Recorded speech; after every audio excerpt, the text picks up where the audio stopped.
Hello, everyone. Welcome to the Acid Wash Anime Podcast. I'm your host, Marika, and this is my lovely co-host, Sydney. Hello. Together, we make up the bisexual supporting cast. And today, we're talking anime. As always. As always. Although sometimes more than others. Yeah. We've gone on a couple other fandom tangents. Yeah. But I thought today we could just talk about some fruit baskets and foods wars. Stop. You're so annoying. Because those are the two animes we're currently watching. And we're like halfway through each one. You've seen the entirety of Fruits Basket before. But other than that, we're like now in the dark. And I have like thoughts and opinions. And I'm sure you have thoughts and opinions. Yeah. I want to start with Food Wars because I feel like I have a potentially hot take. I don't really think it's that hot. I don't know. Because, see, here's the thing. It irks me sometimes when people are like, I have a hot take, and they give their take, and then you're like, no, I'm pretty sure a lot of people would agree with that. Yeah. So this is a potentially hot take. I'm not sure. Is it any potential for spoiler territory? Yes. Cool. I mean, the take isn't necessarily, but I just want to give an overall spoiler warning. Yeah. Where we all are. Of the shows. Yeah. Where we are right now in Food Wars is we're a couple episodes into season 4. And Fruits Basket, we're a couple episodes into season 2. But we might talk about some events further out in Fruits Basket. Yeah, because someone spoiled herself. Or made me spoil her. We're putting a pin in this conversation. Otherwise, we're going to start arguing right away. So that's where we are at in those shows. If you are not there yet and you care about spoilers, just keep that in mind. So do with that what you will. All right. My potentially hot take. Maybe lukewarm take for Food Wars is I think that Food Wars has some of the best female representation in anime, especially in anime marketed towards men or boys. Interesting. That is, I feel like that's somewhat of a hot take. Yeah. Especially because of the Etchi aspect of it. And so it's difficult to say it's like really good female representation when like, you know, they're like losing their clothes. And yes, for anyone who has for some reason stuck around who doesn't know what Food Wars is, it's basically a show about a culinary school, a high-end culinary school, really fancy one. We follow like a protagonist that starts from humble roots as a son of a diner chef, as everyone always calls him, as he works his way through this really prestigious culinary school. But the way food and the taste of food is illustrated through the show is through people losing their clothing and having quite orgasmic reactions to taste. I feel like it's not the expected thing because of all of the ecchi in there that, I don't know, you could really, I think, easily look at and be like, yes, that's exploitative.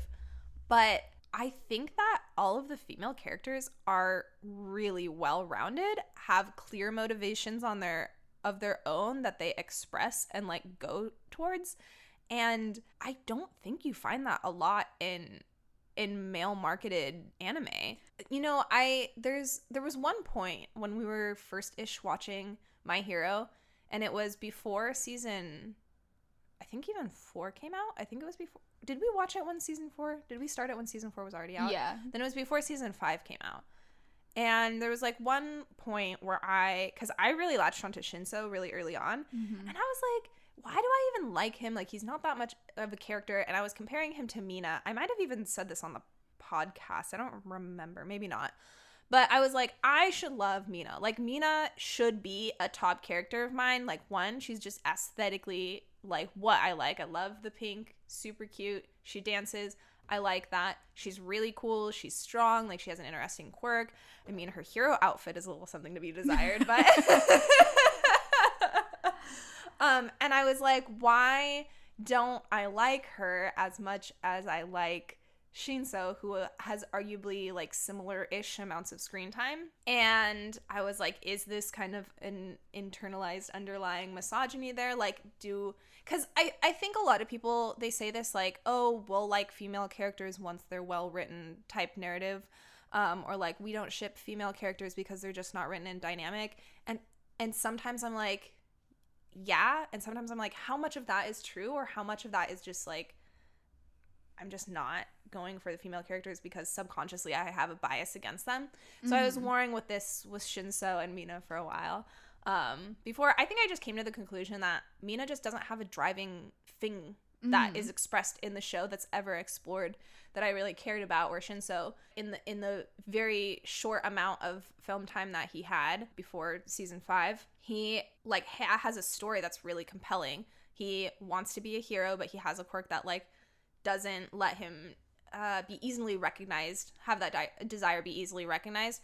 And so already, even though we got like such a short amount of time, it's like that's a really compelling like outcast to good person type narrative, whatever. I'm curious, I want to know more about it. Where Mina is like, all that we really know is that she was a badass in middle school and someone that Kirishima looked up to and admired. That kind of like, do I actually have a preference for like male characters because female characters are poorly written or vice versa or whatever, has like kind of followed me. And I felt like watching Food Wars is like one of the first shows that I've watched where I have just as many like female faves that I love and would die for as male favorites. And I just really think that this is like such a solid example of dynamic characters on both sides of the spectrum. It's a good thing that you brought up My Hero, because I feel like there's a lot of like discourse about, or like just like talk about how poorly written the female characters are. Like, and it really is a shame. Like, there's a lot of potential with them. Like, Horikoshi's written good bases for the characters, but there hasn't really been much done with them. And what has been done with them, like, isn't the greatest. Like, I think about Momo and how, like, she should be, like, so powerful. And she kind of gets boiled down to, like, oh, she has anxiety. And, like, that's fine. Like, that can be, like, a character thing that's explored, but it doesn't really get explored outside of the one episode where she's with Todoroki. And so it feels like we only get that just the one time. And stuff. It's like on paper, they're cool, dynamic characters. But when it comes to actually seeing them in action or having the narrative actually show that, it doesn't happen. And I kind of feel the same way about Sakura from Naruto, which I know we've talked about before, but I don't feel like you probably get as many videos on your For You page about it. But there's definitely, I feel like, two really strong camps. And I don't think either is I feel like this often, funny enough, comes up with hot takes. But I don't think either is a hot take anymore. I just feel like it's a very polarizing subject, or whether or not Sakura is a good character. So people would be like, hot take, she isn't that bad. Hot take, she is actually terrible. And I think it's just the same thing. Like, because I watched a chunk of Naruto, not very, very far into it. But I didn't really like her as a character because, honestly, I found her pretty annoying, and like I didn't really feel like she contributed anything to the narrative, and when she did, it just felt flat. It felt not earned, and I think that just adds to the distrust. It's like, oh, she's the smartest and she's easily got the walking up the tree thing. I'm so sorry. I feel like someone's gonna hate me for not remembering what that's called. The chakra control. But none of those aspects of her ever really feels earned, and so it just makes you feel like, why is she even here? But on paper, she seems like she would be really cool and strong and a character that I would be really into, but then she just falls flat. And I think that Food Wars is one of the first instances that it's had a really large female cast. Yeah. And I feel like a broken record because I just keep saying it over and over again, but I love them. They're so interesting. It's interesting because everyone in the show is like so in love with Yukihira, who is the main character. And to a certain extent, it's kind of like a harem anime in that respect. But that's none of their like sole motivations. Erina, a huge part of her story is kind of this like beef with Yukihira, but then it goes into this whole thing with her family and her dad, and then also Alice, and it goes into her relationship with her cousin Alice growing up and how that developed. And Alice has this whole thing with Erina, but she also has this whole thing with Ryu, and then Ryu and her have this whole thing with Hayama, thank you. With Hayama, and it like weaves this really interesting like web of characters that have these dynamic interpersonal relationships that are well explored because they're each given their own little bits of time throughout the story. It's not just like, oh, we learn about it and then we never visit it again. It's like, oh, maybe we learn about an aspect of their background, but then we actually see that play out in canon. kind of going back to the Mina and Kirishima situation, like we kind of saw that flashback where Kirishima admired her in middle school, but then I don't really feel like we see anything come of that really in the show. And I just think Food Wars does such a good job interspersing everyone's storylines, and I just feel like everyone is treated equally.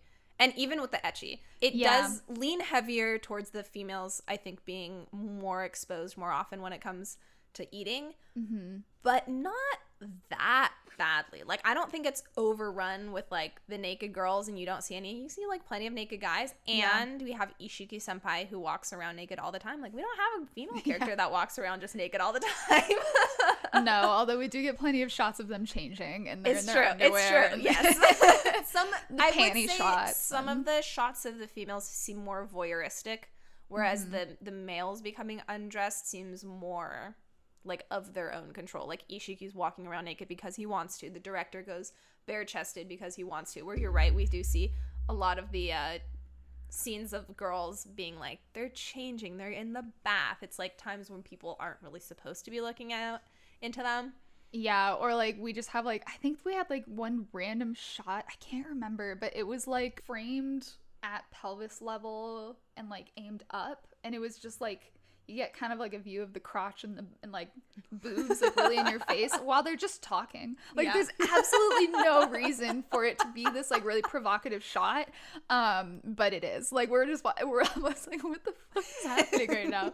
And of course you get the like, it bothers me so badly. It reminds me of like discussion about superheroes, like female superheroes drawn in like comics, and how it's like, okay, like this is completely unrealistic for how a costume would fit. Like it wouldn't outline their boobs like that. Yeah, they're chef's jackets. They're chef's jackets, especially Erina. I notice it with Erina all the time. Like her chef's jacket outlines like every single curvature of her boob, and I'm like, this is not how it would fit, and it annoys me so much. But overall, yeah, like I agree with you. Like the female characters are like, honestly, like all the characters are really well written. But yeah, we do have a significantly large female cast in a shonen, which is really cool. And I feel like part of the reason for that has to be the fact that it's an ecchi, and so like you have to have enough women to be able to like titillate the audience or whatever. But I think like that being part of the genre plays into like, that feeds, what am I trying to say? The large female cast isn't necessarily just like they wanted a diverse like even split. It's because of the genre that they're going for with the ecchi. But coincidentally, then we do have this amazing cast of female characters. And on top of that, even though like the reason for there being that many female characters may be just genre at its core, they are all well written. Like they all, like you said, like they all have like really specific goals that each of them want. They each have their own different style of cooking. They each have character development and like moments and like things they have that their own personality. And so I think it would have been really easy for this show to just have been a lot of female characters that are very tropey in their differences, but instead I think we have just like a really dynamic female cast, and it's really fun to watch. It is really fun to watch. And like, just honestly, like I think a while ago when we were talking about My Hero, I talked about how one of the things that I liked the most was how creative and different all of the quirks were. And that's kind of a thing that happens in Food Wars. Like they don't have quirks, but they all have like some different way that they specialize in their cooking, and it's all so different. We have like the secretary with her like healing kind of like herbally style of like cooking, and then we have Yukihiro with his like diner food, and we have more general ones like the Aldinis are just like Italian food. But then we have like super specific ones where like Megami is like really into vegetables, or like really cool specific different ways that they all specialize in cooking. And like every time I'm like, okay, cool, they've like covered all the different ways that someone could specialize in cooking. And then like just recently we're watching, and fucking your new fave Rindo pulls out, she's the master of rare ingredients, and she's cooking with alligator meat, and it's like, what the fuck? Like, yeah, and we had the patisserie. Yeah, we're watching Patisserie is the place you go. Or is that the person? Whatever, a pastry specialist. yeah, there's all sorts of different styles of cooking and things that are touched on. It's just a really great example of equal representation in terms of the dynamics being written. Yeah, I just have been thinking about that a lot because truly I'm like almost overwhelmed with like my genuine love for all of like the women in there as like equal amount as men. And I feel like that I just so frequently find myself gravitating towards male characters in media, and I really want to like more women. Yeah.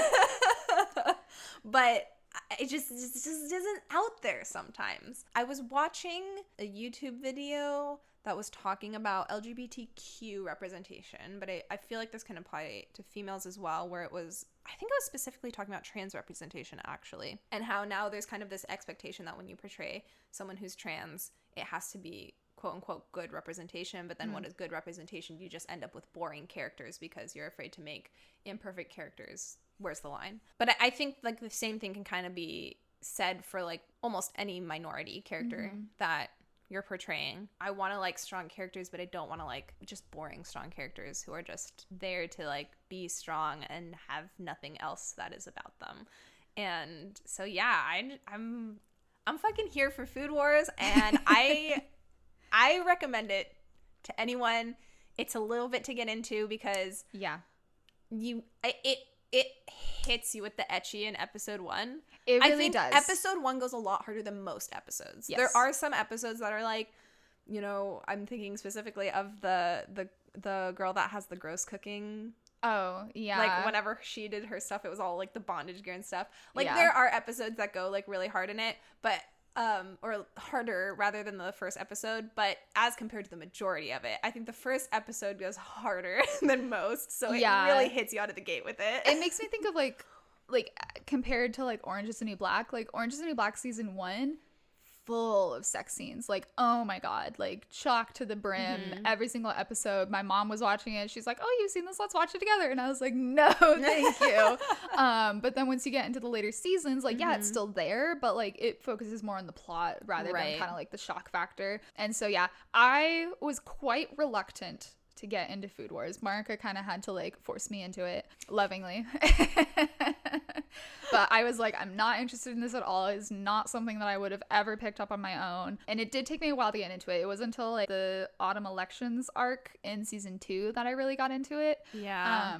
I think for me, I really picked up into it once you were in Polar Star and you meet all of the like dorm mates. That's when I like personally got more invested in it. Yeah, that was when I was like, okay, like I'm liking the characters now, because until then, like it's like just a few characters, and I really didn't like Erina at first. Erina was my least favorite character for a long time. Now who's your least favorite character? It's Mimasaka Subaru. I fucking hate him.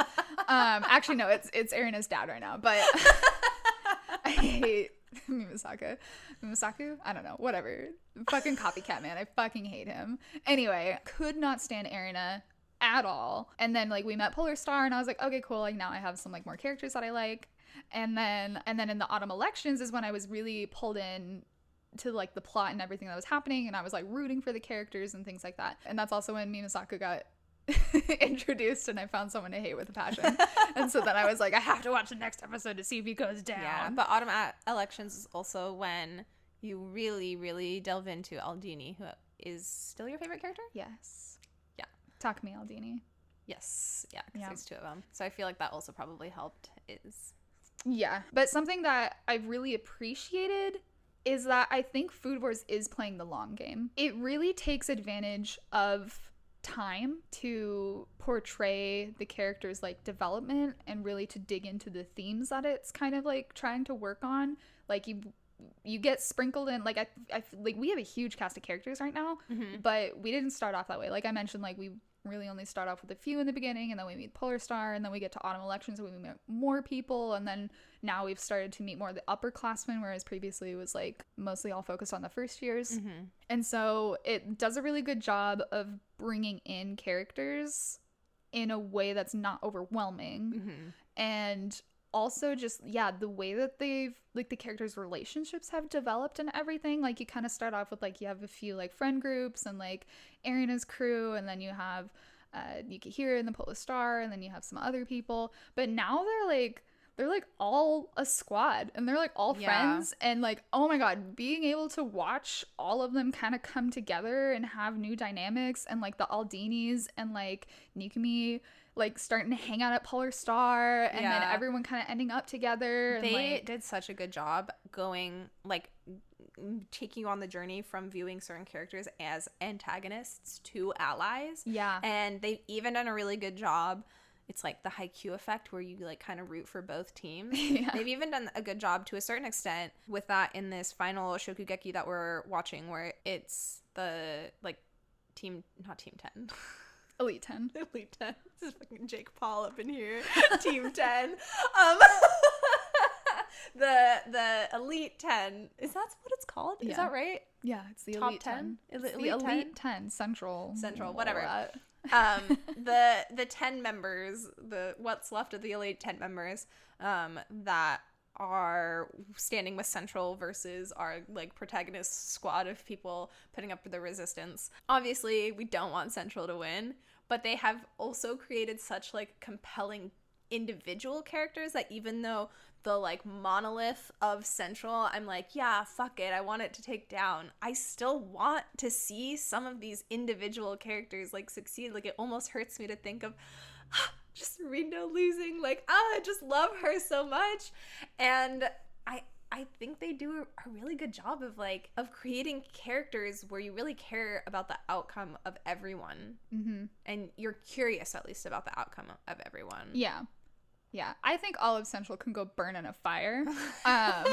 Like, individually, the characters, like, I can appreciate them, but as of right now, like, the thing that, like, their, like, whole stance and their, like, entire, like, elitism and gentrification, like, mission that they're on right now, I fucking can't stand it. And so, like, every time, like, they're, like, number one, like, seat number one, and he's like, he's cute and he's interesting, but like, I can't like him right now because I hate everything that he's trying to stand for right now. And like, Rindo, like, I love that you love Rindo. Like, she's right up your 10 to loving alley. So much. But she's the one that I like the most out of all of them because she's truly is just chaotic neutral. Mm-hmm. Like, I don't really think she cares about the mission all that much. She just kind of wanted to cause some chaos and see what the fuck would happen if they instilled a new director. Everyone else, I hate everything. Like, and this plotline is like, just pisses me off so much. But not because it's a bad plotline, just because it's eliciting very strong emotions in me, which is good writing. Yeah. I think the thing that struck me about Food Wars and that made me interested,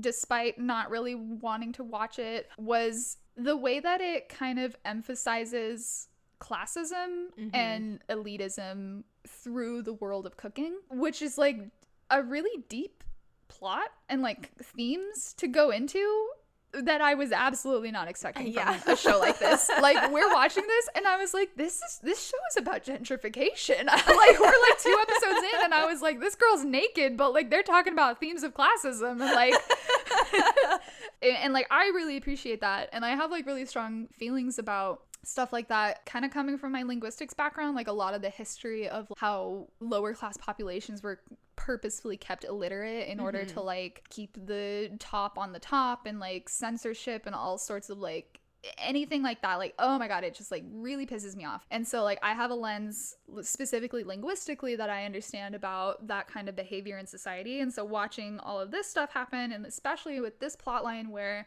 they're like trying to ensure that only the right kind of cooking prevails, and they want to shut down all restaurants that don't meet their kind of cooking, and all other food that doesn't meet their seal of approval is like animal feed. The first thing that they did was shut down all of the research clubs, which goes into like studying different types of cuisine and the value that it brings, but it's deemed unworthy and animal feed by like just this arbitrary viewpoint. And like, oh my god, it just pisses me off so badly. But it's a good plot line, and it's a good story that they're trying to tell here. And Yukihira, throughout the show up until this point, has been consistently taking from his roots as like a diner chef, which everyone in this like super elitist prestigious school like shits on him for constantly, because they're like, how could a diner chef cook good food? Like, that's impossible. And then he does, because like, fuck you elitist bastards. But but he's also consistently learning from other people who have different styles of cooking, and he's taking in all these methods. And something that I really appreciate is that we see him build on those things that he's learned in the past. He's like, oh, well, I remember learning this thing in this previous battle, and so I did it this way now, and stuff like that. And so that's really refreshing, even though it kind of bugs me that we never see them actually learn, like, in class. Like, it's always just like, cook a dish and then I'll judge you for it, or like we'll have a battle and they're learning in the battle. Like, I was expecting a lot more, like not a lot more classes, but I was expecting some sort of like peek into what actual class and like school looked like, but we don't really get that. They don't learn in the class, they learn from doing. But yeah, and so Yukihira is kind of this like embodiment of unprestigious cooking, all sorts of cultures and backgrounds that he's been actively learning about, and proving everything that they're saying wrong. And it's really good, and it's playing a long game with this plot line. They've sprinkled it in, and they've emphasized it, and they're growing on it, and just like with the characters and everything, like I feel like they're playing a long game, and I appreciate that. Yeah, I really thought that this plot line with Erina's dad coming in as director, I was really worried that it would feel like a slog, because I feel like these types of plots that like whiplash you into a different situation can sometimes just be like, oh, I just want it to end. But they have kept it compelling this entire time. I haven't been bored of it, and I've actually I've very much wanted to like actively know what happens next. And I totally agree with you. They have kept a very consistent theme throughout the entire show, and they have built on it really well. When you mentioned My Hero way earlier, I thought you were going to mention something that we were talking about before when it comes to power scaling. One thing, I don't even know if we were just talking about My Hero. I feel like we were talking about something else as well. Oh, maybe it was the movie, like how they go too big, and then it's like it's almost impossible to reel that image back into the show. But you were mentioning at one point that the thing that's nice about team-ups and having all of these different quirks is that you don't necessarily need to power scale bigger and bigger and bigger to keep things interesting or evolving. You can work with different like mashups and stuff like that to keep things dynamic and new without completely shattering your universe. Yeah. And although this is cooking, not quirks. It feels like quirks sometimes, though. I feel like it's kind of a similar thing that they're doing, where they're learning from different people. Yukihira is learning different techniques, different people applying it to different situations. So he is getting better and better, but it's not just like, oh, his skill is increasing and he's better at cooking. It's like, look at all the way he's able to combine these different techniques that he's learning and really apply it. And so I totally agree with everything you just said, and I just think Food Wars is a delight and a really well-rounded show so far. Yeah, it's honestly like so surprising to me. Like, I am so shook that I enjoy it so much, and I have like so many ships that I like would love. Honestly, just all of the characters interact so well. Like, I'm like, can they all just be like a really happy little polycule? Yeah, and truly, like, I mean, I don't want to give it brownie points where it doesn't exist in terms of like gay representation. But I feel like, because I mentioned earlier, like, everyone's a little bit in love with Yukihira, but also everyone's a little bit in love with Erina, including the women. And I don't really feel like anything is ever played off for laughs. You know what I mean? Yeah, it's not like all of the relationships are treated really genuinely. Yeah. And so it like nothing is really explicitly coded as romance really in either way. Yeah, no, nothing is super. I mean, I think maybe the closest you could get is like nothing is really coded explicitly romantic. Like Megumi, I feel like, and Erina are like and Nikumi probably are the three that has the strongest explicit, but I don't mean it in actually explicitly romantic feelings towards Yukihira. Yeah, like I said, they're pretty like crushes are pretty strongly implied, but also everybody blushes around everybody, and like it's really and it's really all equal around. And I think with as much ardor, how do you say that word?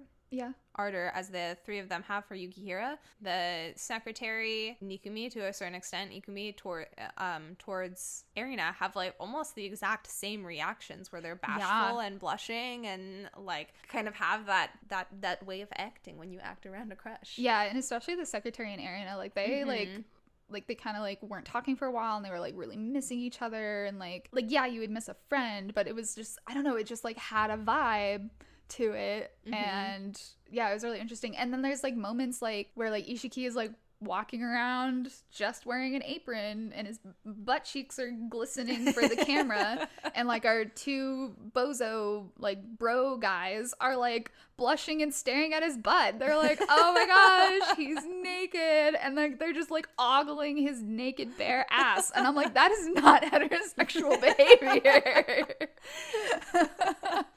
Yeah, so I don't like I said, I don't want to, it's not explicitly coded queerly, but it's also not explicitly coded like anything really romantic. Yeah, it's just kind of implied all the way around. And again, I wouldn't go so far as to say it's equal in that kind of representation, but it's a lot closer than most media gets. Yeah, it's not no homoing anything. It's not yes homoing anything, but it's like, it's kind of just firmly like, and so I at least appreciate that way, like, because like I feel like anytime like there aren't any like save the straight man type like lines thrown in there where they're like, oh well, I like my women like I like my bread soft, and I don't know. Right, no one's affirming their attraction to women and women only. Yeah, no one's, there's no like weird saving face moments that are thrown in or anything. It's just all, it is what it is. It's all weird. So I make it past the first episode. Make it past the first season.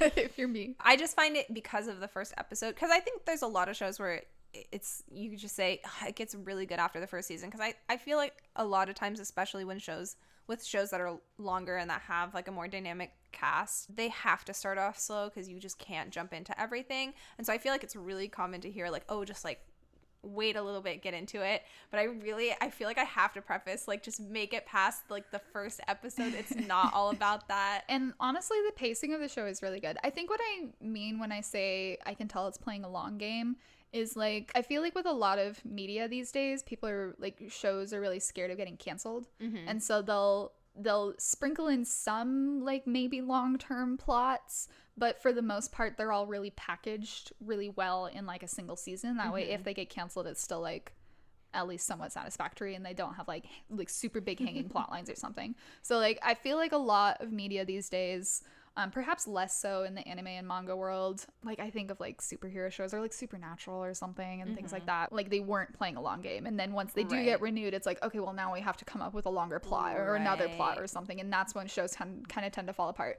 But Food Wars like clearly has like a very long goal, and obviously I mean that's helped by having like source material like a manga to go off of, but its pacing is really good.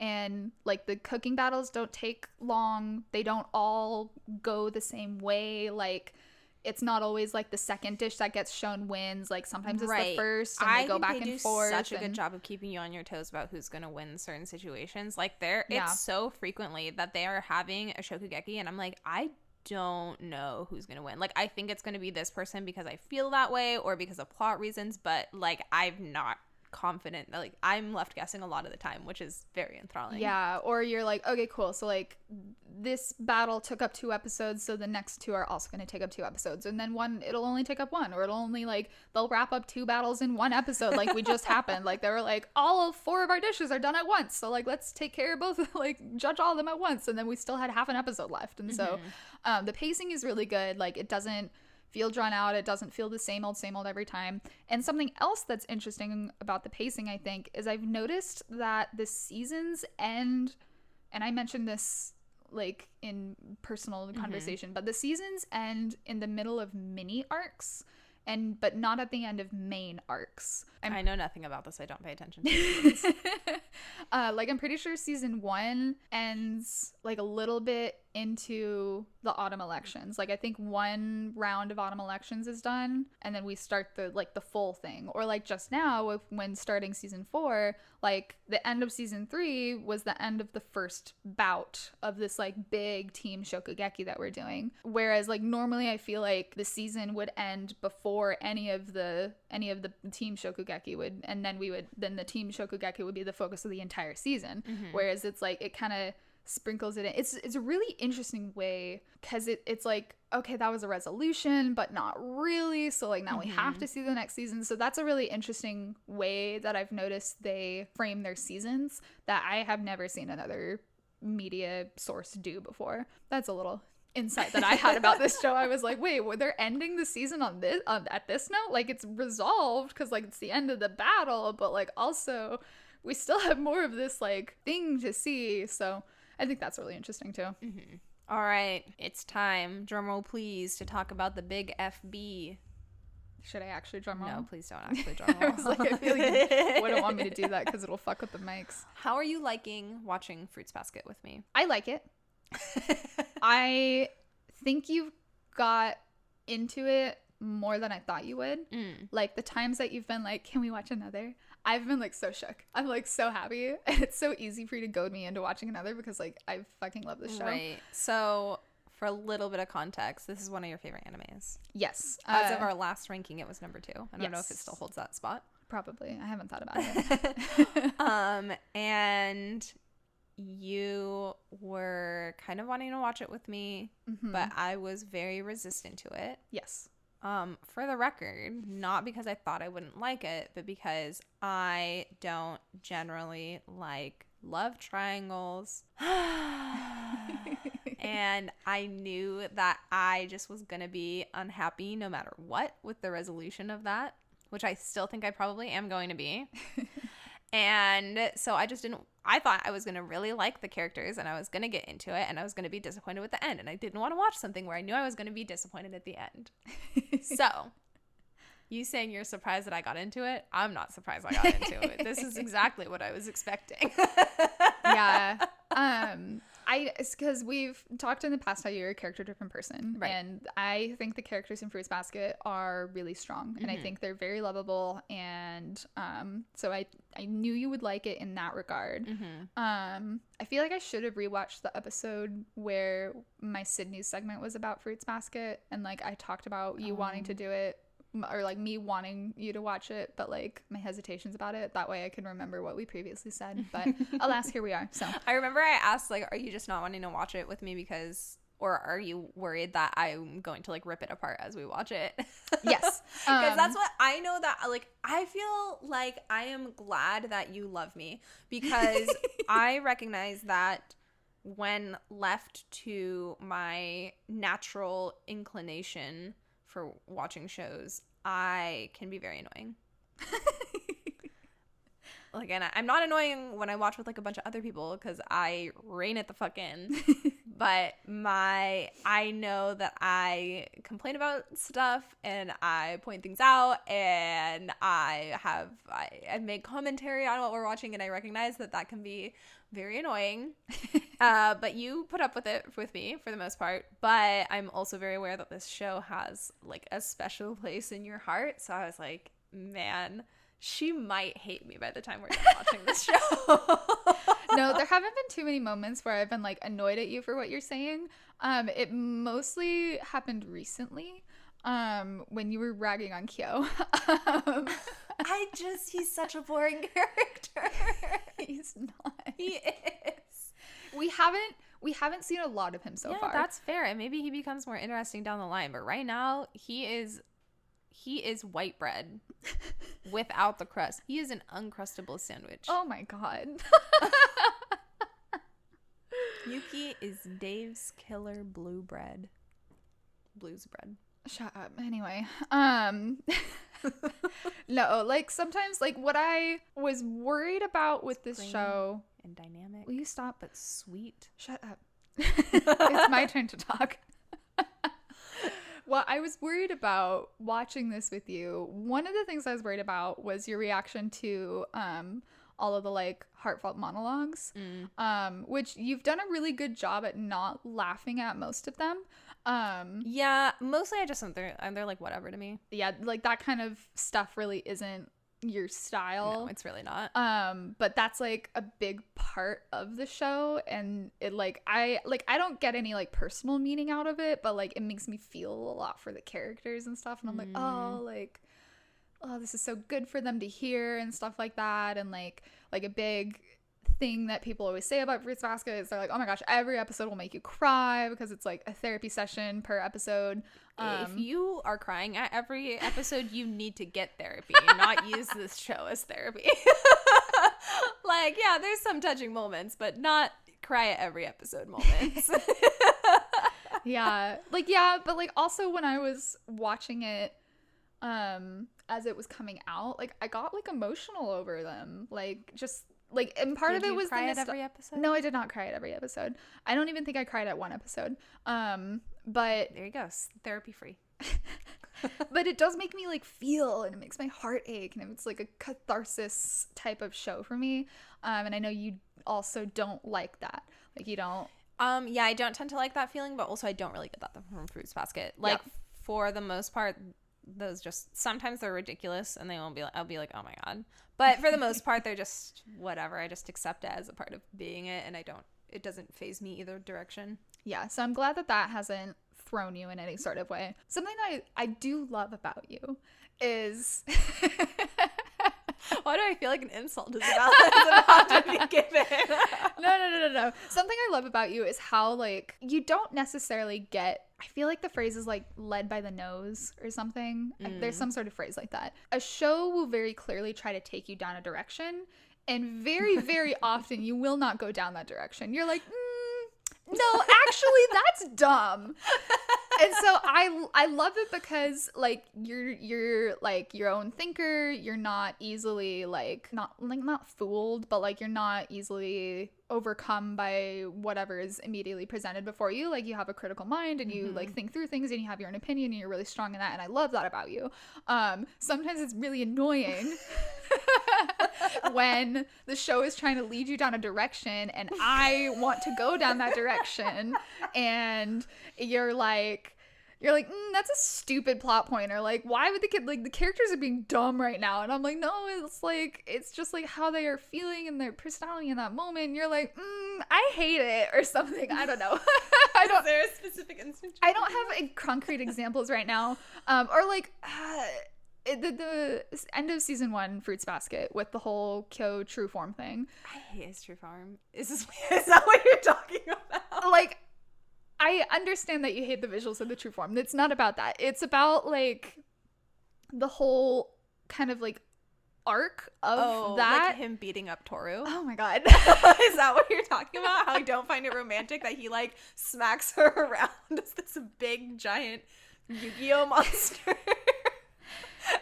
And then she's crying, comforting him. Yes. Yes. And so we're watching this. It's like my favorite ship is Kyo and Toru. We're watching this really big, significant moment for the two of them that kind of like really starts off their like getting closer. And you're like sitting here next to me like shitting on it. And I was like, that was like one of the few moments so far that I've been like actually legitimately annoyed at you while watching it. I feel like I just recreated the envy death scene. Yeah. Where I was You were like, this is stupid. This is funny. Look at this character die. All right, not to get into it, but Envy's death scene was hilarious. I cannot take that seriously. And I'm sorry that you do, and I'm sorry that I ruined that touching moment for you. But back to Fruits Basket. It's not supposed to be romantic. Yeah. He's like, I don't think it's something we're supposed to admire him for. Right. But I don't know. It kind of makes me think of like Beauty and the Beast, and how the Beast was like a dick and like scared her and stuff. I can't tell when I excuse problematic behavior in fiction and when I don't. Like, I don't even know if I have that explanation for myself. Because something that I say a lot of times is like, we excuse things in fiction that we wouldn't in real life. Absolutely. Like all the time. And if you don't think you do it, you probably do. You just haven't thought about it. Yeah, like everyone absolutely does. Like Supernatural is always a really easy like one for me to go to, because I'm like, realistically, if the universe of Supernatural existed and monsters were real, I would not want renegade hunters that have no licensure, no regulation, no oversight to be the ones going out and doing their own investigations. Like what? Like that's awful, terrible. Like the whole ecosystem of that sounds like shit and not something I would want to exist in real life. But I'm along for the ride of the show. Mm-hmm. I'm not like hating these characters because they're hunters and that's an immoral line of work to be in. I'm like, yeah, it's what they do. It's the point of the show. Yeah. I feel like that's like a really easy explanation. But then it gets dicey into like when people are being like shitty people to others or in relationships, like where do we draw the emotional lines of what we forgive and what we don't? Because that's another one is like we forgive actions that people make in fiction that we might not forgive in real life. And I don't know why sometimes things are easy for me to look past and sometimes they're not. And I don't know why, but like I get what the show was trying to do. Kyo's in this like vulnerable state. He's hurt. He's trying to push people away. Like I understand the narrative the show is trying to give you in that moment with him like just shoving her away like for her own good. But like he's this giant fucking creature and he's smacking her. She's like bleeding and then she's crying and hugging onto him and being like, I want to work this out together. Like I'm just like, oh girl, you need help. Or he's like, she'll be scared or like whatever. And I'm like, and also, like, I think what really isn't speaking to me about this plotline, not plotline, but like relationship or I don't mean relationship romantically, but like relationship between Kyo and Toru that is happening is I feel like there's such an emphasis on essentially maybe she'll be the one to save him. And like, I don't know, she's just a high school girl. She doesn't deserve that kind of pressure. Like what if she's 15? 16? Yeah, I think they're all about 16 now. 16? What if she had run away in that moment?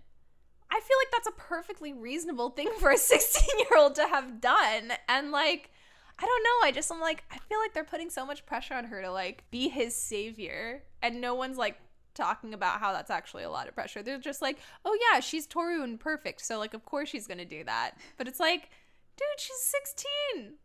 Her mom's dead.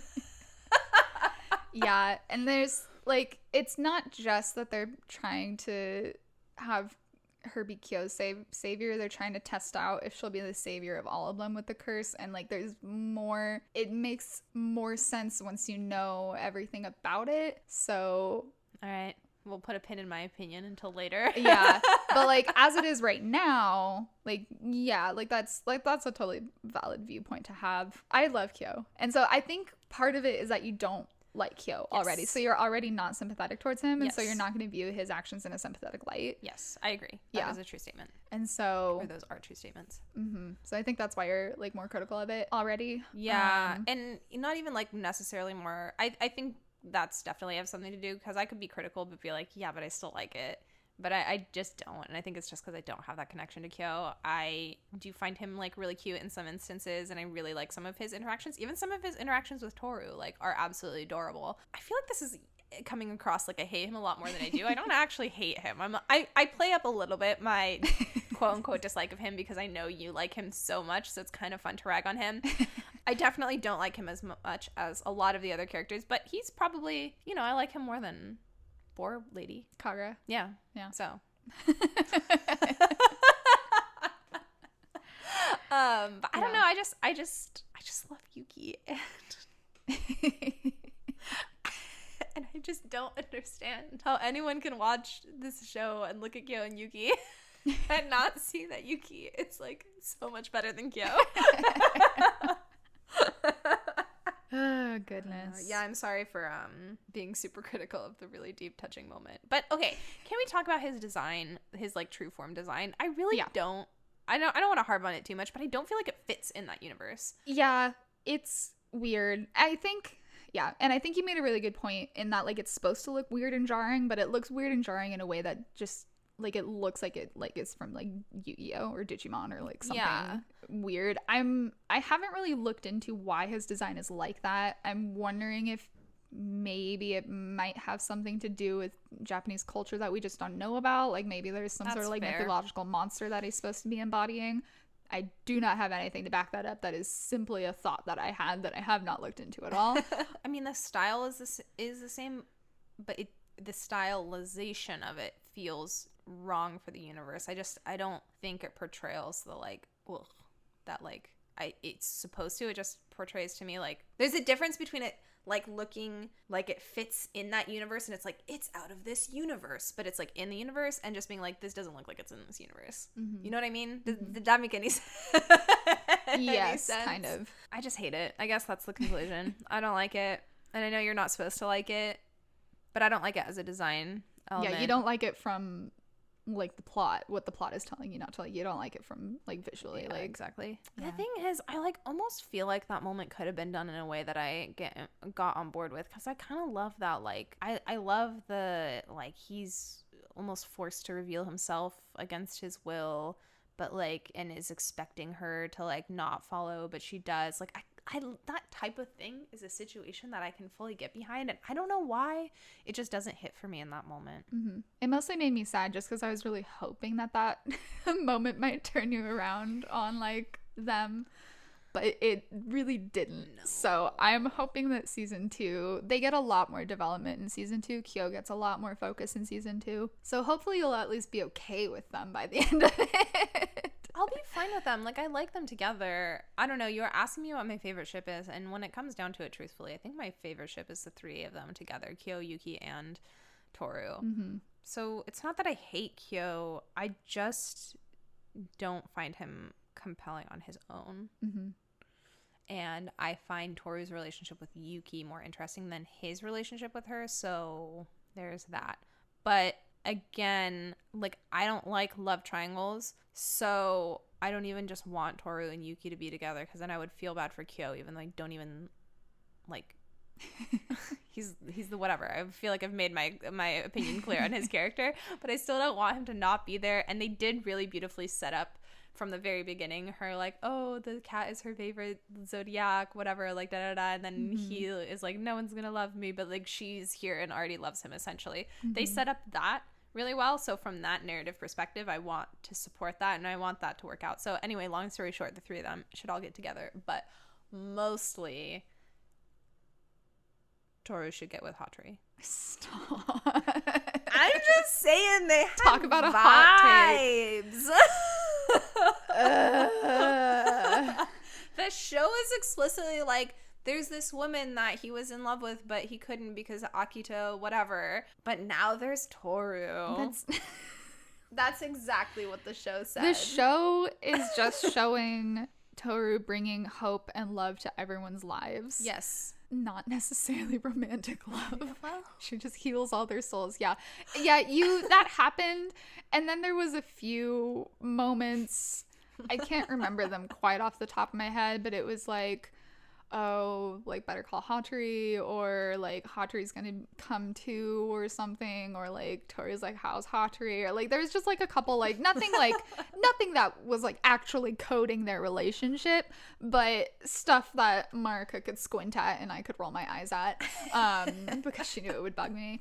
But yeah. What can I say? We all want a hot doctor in our lives. Hattori. He might be one of my favorite characters. I don't know. I have more trouble with Fruits Basket ranking characters than I do with other shows, I think. Not that I'm ever really that good at ranking. Like, I feel like I always complain about ranking. But there's some, like Aldini, like Takumi Aldini in Food Wars, I was like, this boy's my favorite. Once I realized it, I was like, he's my favorite. And then I was able to gather a couple others. But with Fruits Basket, like, it's just really hard for me. Like, I say, like, Kyo is probably my favorite just because I do have so much love for him. But, like, I just really hold a lot of love for all of them. Yeah, Yuki's just right there being perfect in his own right. Yuki's great. Yuki's great. Yeah, I feel like I just need to sit down with all of them and do, like, a one-to-one comparison and be like, okay, do I like this character better or this character? And then just rank them that way. Because if I think about them all, if I think about the whole cast and I try to pick one out, I'm like, oh, but like, wait, but like, what about this one? I'm like, ugh. Because like, there's some characters I definitely know that I like more than others. Right. But have you kind of figured out some favorite characters for yourself? Yeah, Yuki. Is that it? I love him. Yuki, Hanajima, and Hatsuharu. Yes. Yep. The one time that Shigure got I'm so Oh, bad you at got names. there, though. I know. I didn't think I was You usually going just to. call him Daddy. I know. Or the dad, usually. I don't really usually call him Daddy. Yeah, you don't usually call him Daddy. You just call him the dad. No, normally I proudly proclaim Daddy, but not in this case. Anyway, when the moment where Shigure went up to Hattori and Hatsuharu and was like, my favorite Ha's. Like, it's like ever since that moment, I'm like, ha. And then I can't get past that. I'm just like, what the fuck are their names? Yep. Anyway, Hatsuharu, yes. I think those would be my top 3. I don't really know who I like between Hatsuharu and Hanajima more. I think it's hard because I feel like I want it to be Hatsuharu, but I feel like I see more of Hanajima.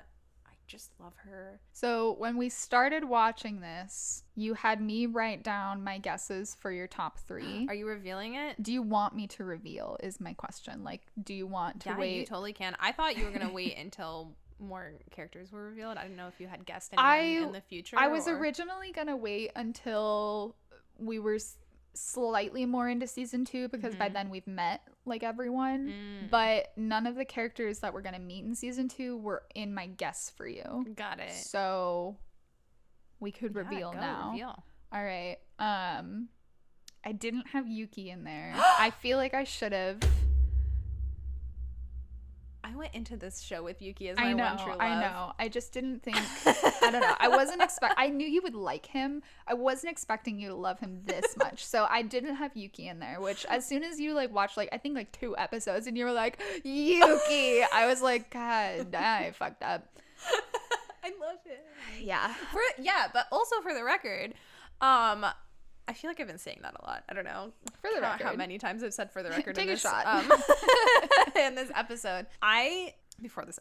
Before we watched this show, like I said, you had watched this show before. All that I really knew about it is I knew that Kyo ended up with Toru. I knew that you liked Kyo, and I knew that you liked him more than Yuki. And I knew that in my subjective opinion, when you just look at them, Yuki is more attractive.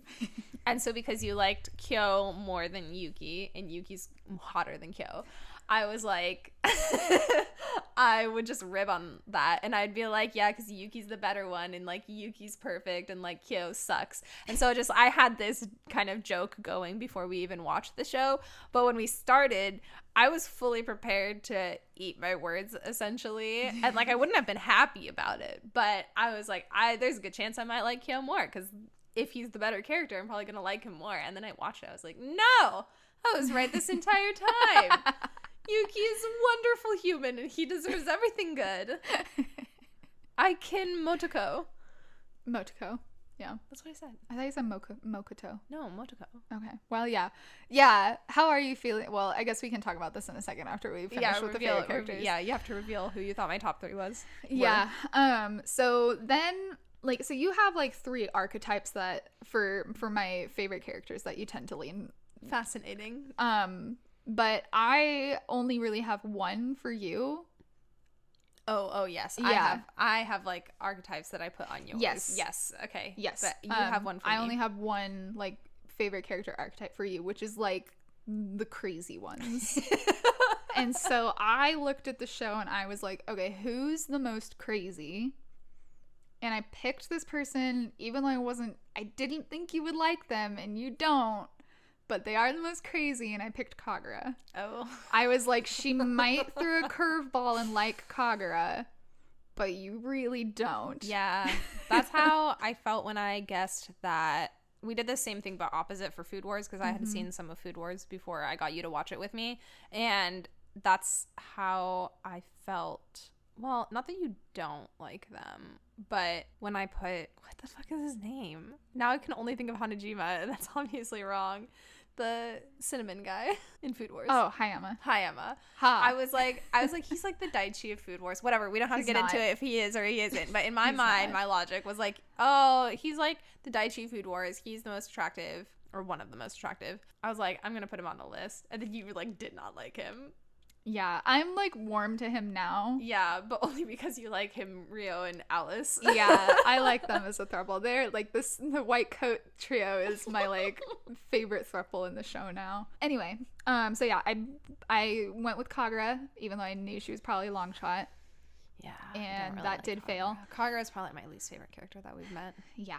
Although I will say I like her more now than I did the first episode. I just found her like really annoying, and I felt like she came on to Kyo, I mean, obviously really strongly. That's like the whole point, and he like really didn't like it, and I think that just kind of rubbed me the wrong way too, and I just like wasn't feeling it. But as she, and the fact that she was like pretty hostile towards Toru at first, I didn't like that at all at first. But then I think her and Toru making up probably helped a little bit with it. I like seeing them interact, and we have seen a little more like softness to her, I think. Not necessarily softness, but vulnerability, I guess, is more what I want to say. Yeah. So she's not my favorite.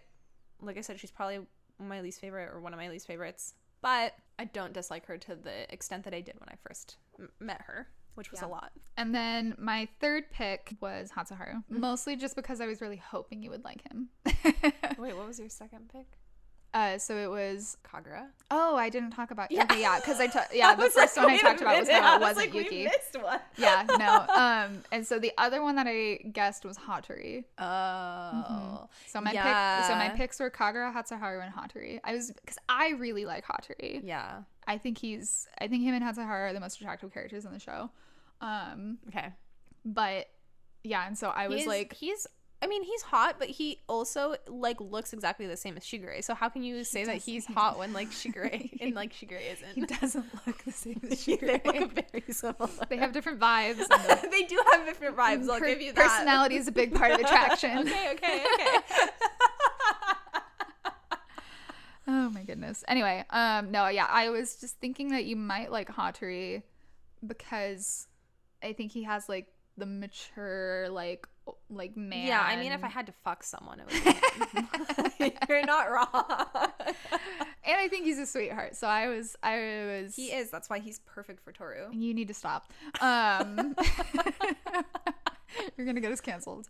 But not just me. Just you.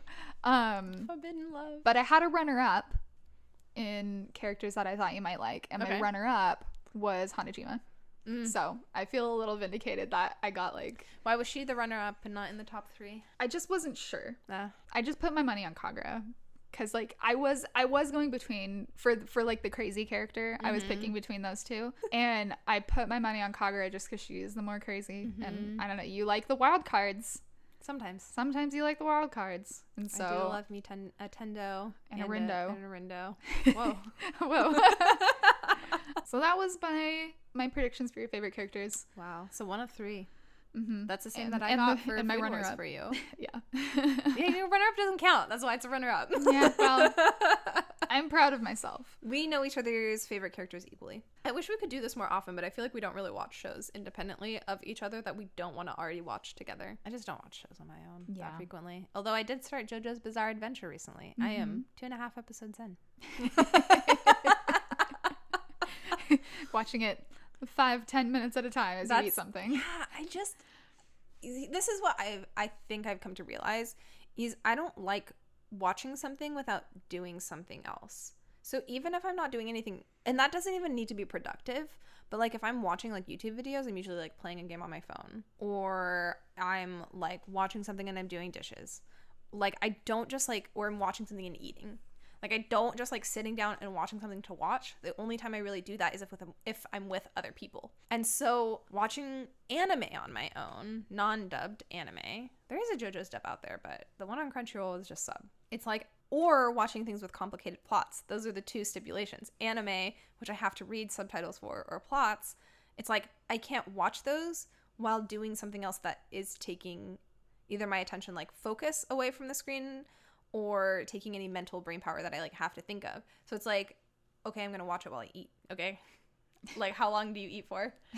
You know, yeah. You cook it and then 5 minutes, maybe 10, and then you're done. Like that's why I was watching Food Wars for a long time, and I had gone through autumn elections, and I was like, I love this, and it's taking me like 10 years to go through it, and I knew you would like it. I just tell. I could tell that you were going to like it once you got into it. So I was like, I'm watching this with Sydney. So how are you feeling about the Prince Yuki fan club? I feel pretty neutral about them. Yeah. They haven't overtly annoyed me. They haven't been my favorite. Yeah. Sometimes I like to watch people fawn over him because he deserves it. Yeah.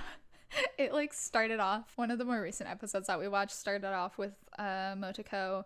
She's like, I think it starts off with a picture of Yuki's face. And she's like, oh, Yuki, so beautiful. And da da da da. And I was like, wow, is this a POV? Like, is this you narrating this episode?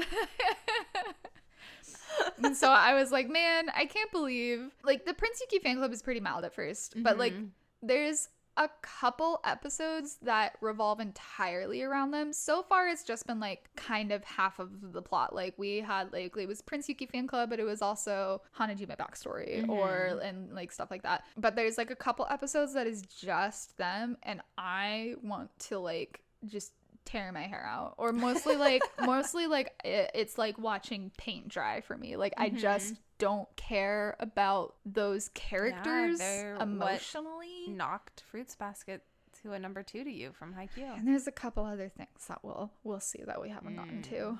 I just don't like the Prince Yuki fan club. And so having like, I like looked over at you at one point during like the first Prince Yuki fan club with the Hanajima backstory, and you were just smiling at them. And I was like, motherfucker, if we go into this and because she like loves Yuki, she's gonna be more sympathetic to them because they love Yuki, and she's gonna come out of this being like, oh yeah, like the Prince Yuki fan club, like they're not so bad. And I'm gonna be like, they're so annoying.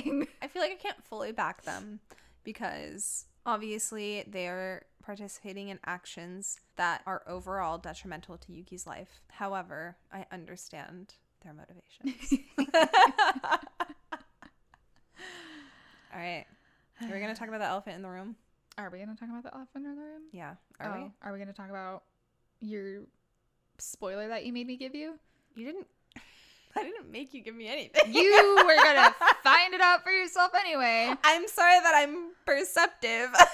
All right. So if you've stuck around so far, like we've already given Fruits Basket spoilers, but this is another one. So we've already given. I know. Spoilers. I'm just angry about this. I want to save other people. All right. So if you've watched Fruits Basket or are familiar or whatever, or if you don't care about spoilers, Akito is the head of the family. That character is actually a woman. Akito portrays as a man, and we get this revealed to us that she's actually a woman at the end of season 2. It's a big ol' end of season 2 plot point, cliffhanger, huge reveal, surprise moment. Apparently. Yeah. I don't know. I haven't seen it yet. Yeah, we have not seen it yet because the first time we hear Akito speak, Marika goes, sounds like a woman. I mean, I was like, I didn't say anything about it. And then later you were like, oh yeah, because that woman. And I couldn't say, oh yeah, because of a spoiler. So I was like, who are you talking about? You were like the family head. And I was like, oh, he's a man. And you were like, what? And I was like, yeah, he's a man. And you were like, okay. And then I was hoping that would be the end of it. It was not the end of it. Because then we hear Akito speak again. And you're like, this sounds like a woman. And I was like, I don't know. And so then I'm like, God, she's like with the dog with a bone. She's not going to let this go. And so then I was trying to figure out some way to placate you. But see, here's the thing. It wasn't just that they sound like a woman. You visually clocked Akito as a woman as well. Yes, I did. Yeah. I thought there was a couple times where I didn't realize it was Akito and I thought it was a woman, and then it was like, well, it's Akito. And I was like, oh, woman. But also, no one was referring to the only person I have. Sorry, I'm sorry. Continue. You're interrupting my speech. I'm sorry. Continue on. So then, in order to placate you, we watched the credits were going by, and we see Akito voiced by Colleen someone, and I was like, oh, I guess it is voiced by a woman, to try to like give you a kernel of like, yes, your instincts are right, but like I also try to be like, well, anime does that sometimes. Like sometimes male characters are voiced by women, and like that's just how it is sometimes. And you were just like, yeah, but like, and what you were just about to say which was weird. I had never noticed that before, but was that so far up to that point, nobody had referred to Akito, at least in the subtitle, or like in the subtitles and in the dub. Nobody had referred to Akito with a gendered pronoun. It was always just Akito or the head of the family. And so that was weird. I will give you that. That was weird. Yeah, and then Toru later on does say he. Yeah. But that's Toru. She doesn't know shit. Yeah. And so Marika was like, it sounds like a woman. And I was like, it's a man. Like, and you were like, well, how do you know? Which pissed me off, as if I haven't watched this show. Like, I first watched the original show from fucking 2001. I love this show. I've watched the entire thing once already. And you were like, well, how do you know Akito's a man? And I was like, I've seen the show. You have to trust me. He's a man. Akito is a man. He's the head of the family. And then she pulls out her phone, and I see her Google Akito fruits, and then one of the like things that comes up is like fruits basket gender, and I see you go to click on it, and I rip the phone out of your hands. Just like a dead giveaway that it's a spoiler. Yeah, at that point it's like, yeah, I would have clicked on it, it would have been a spoiler. Yeah, you ripping it out of my hands, it's a spoiler. But then I googled it on my own, and so you don't know why Akito is portraying as a man. It's true. And so that, if you had Googled it, it would have shown that. To be fair, I didn't realize. So here's what I thought. She just thought I was wrong. She thought I was wrong about a show that I love. You thought I was wrong about my number 2 show. A plot point. I didn't guess that Akito was like pretending to be a man and was actually a woman. I did think that there would be some sort of reveal, like, or I don't know what I thought, because I don't know how I would have balanced that in my mind with like you not knowing, but I guess I had like 2 minds about it, because part of me was like, oh, it's probably I didn't realize it was like a kerfuffle thing. I don't know, I just was like, oh, everyone probably just assumes it's a man because it's like a man is the head of the family, that's like what we expect, but like no one's actually referring to them as any pronoun, so they're probably not. And I just yeah, it's like, sounds like a woman, looks like a woman, no one uses using male pronouns. I'm sorry. If it sounds like a duck. Yeah, she just thought I was wrong. She was like, I'm gonna Google this and like prove her wrong. I didn't think that I was like spoiling myself. I was just like, maybe she's like not, she just doesn't realize that Akito is a woman. I don't know. I was so furious. I now realize how stupid that sounds. Yeah. Like in the moment, I was trying so hard to preserve you in the moment of the show and our knowledge in that moment. And I was like, you just have to trust me, and you didn't trust me. I'm sorry. You had to go and Google. The show should have done a better job of hiding it. I think it did a fine job of hiding it. Maybe. I didn't know Akito was actually a woman. I thought he was a man the entire time. And then it gets revealed. Yeah, but I don't know why they're hiding. I mean, my assumption would have just been like, I don't know, more power and status as a man. But I don't know, knowing that like they turn into animals at the hug of another one, it's probably something to do with that. That like works its way into it somehow. Do you have any other predictions for the rest of the show? Given that you already have a fair amount of spoilers. Yeah. I mean, I accidentally knew the spoiler. We've talked about this before, but I accidentally knew the spoiler about Kyo ending up with Toru because I was looking at a Fruits Basket wiki for like something else, and I saw like this character is Kyo and Toru's daughter, and I was like, oh. But that's before I even watched the show. Yeah. So I know that they end up together. I know that Akito is a woman. I don't think it's as funny as it is, but like it is. I will never forgive you. I was trying so hard. You were. There was nothing you could have done differently to like lead me off the set. I don't know. I guess like maybe just not even have acknowledged it. I don't know. But then like the thing is, if Akito was actually a guy and I was referring to him as a woman, and then you were like, you didn't say anything, that would be weird. Yeah. I was trapped. Yeah, you were trapped. I just am too good. I'm just too good. Can't fool me. I'm the gender police. Shut up. All right. Any other predictions for Fruits Basket? I don't know if I have any other predictions. I think... Do any other characters get together? Are there any other romantic characters? Yes. I feel like I need... Almost everyone ends up with someone. Almost everyone gets paired up. Including all the adults? Okay, maybe I'm going to lock in my pairing predictions. Okay. I feel like I can't look at you because I might smile and be like, Okay, or maybe I should just smile the whole time. I won't look at you. I'll look at the camera. So obviously, Kyo and Toru are going to get together, even though it should be Toru and Hatori. It's okay. Who's Hatori going to get with? See, here's the thing, is I know no one has a gay relationship, I'm assuming. Correct. Yeah, because otherwise I would guess that, see, I already forgot his name, the dad. Shigure and Yuki's older brother. Ayame. Mm-hmm. I would have guessed them. Mm. They're like joking love romantic being turned actual, but I know that doesn't happen. So, oh my god, there's not a lot of other adult female characters though. True. So do we meet more or... Okay, here's my guess. Shigure and Akito. Boom. All of the characters just left my mind. I don't know who Yuki's gonna end up with. He just doesn't... Everyone, like, I just feel like he only has significant relationships with Toru and like Motoko, but I don't think but I don't think they end up together because she's crazy and also older than him. Like, we have Toru, Hanajima, blonde girl, Kyo's wife, and I mean everyone else is like super young. Obviously Tiger and Guy are together. Kisa and Hiro. Yeah. Mm-hmm. Oh my god, does German Guy get with someone? There are too many men. They can't. We don't have women for them all. I'm only thinking of male characters. I feel like this is gonna sound out of the blue, but Hatsuharu and blonde girl Uotani, because Haru can go dark and they can fight each other. Is that it? Is that the reason? Yeah. I don't know. Whatever. Even though Uotani should definitely be with Kyo. Maybe that's actually my favorite ship. Uotani and Kyo are a mood. Anyway. Okay.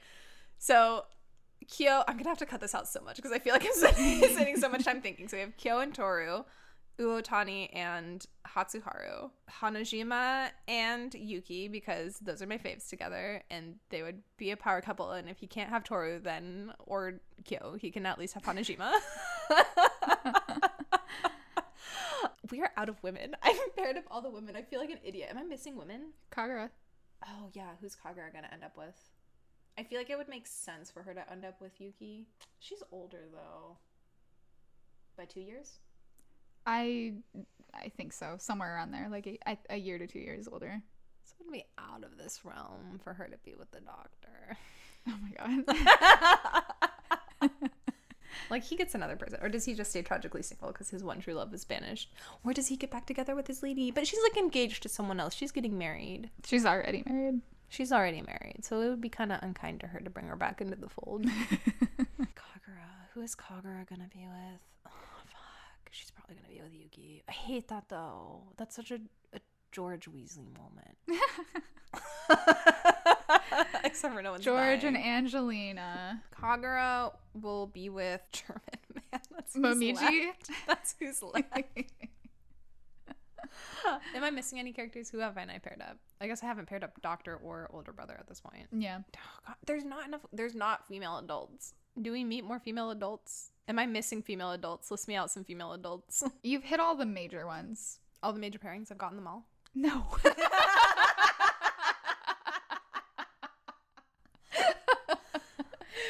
No, but you've paired up as many characters as I would expect you to pair up. Okay, cool. That's my final answer. Okay. Final answer, Akito and Shigure, Kyo and Toru, Hanajima and Yuki, Uotani and Hatsuharu, and Boar and Kagura. Bunny. Momiji. Yep. And you also did Kisa and Hiro. Oh yeah, Kisa and Hiro. I feel like that's a given though. All right. We shall see at the end of the show. I feel like I'm really wrong. Like, I feel... Well, also, this isn't super fair because we haven't met Horse or Rooster. What if the horse ends up being with one of them? What if the horse is the love of Yuki's life? We're just going to have to see.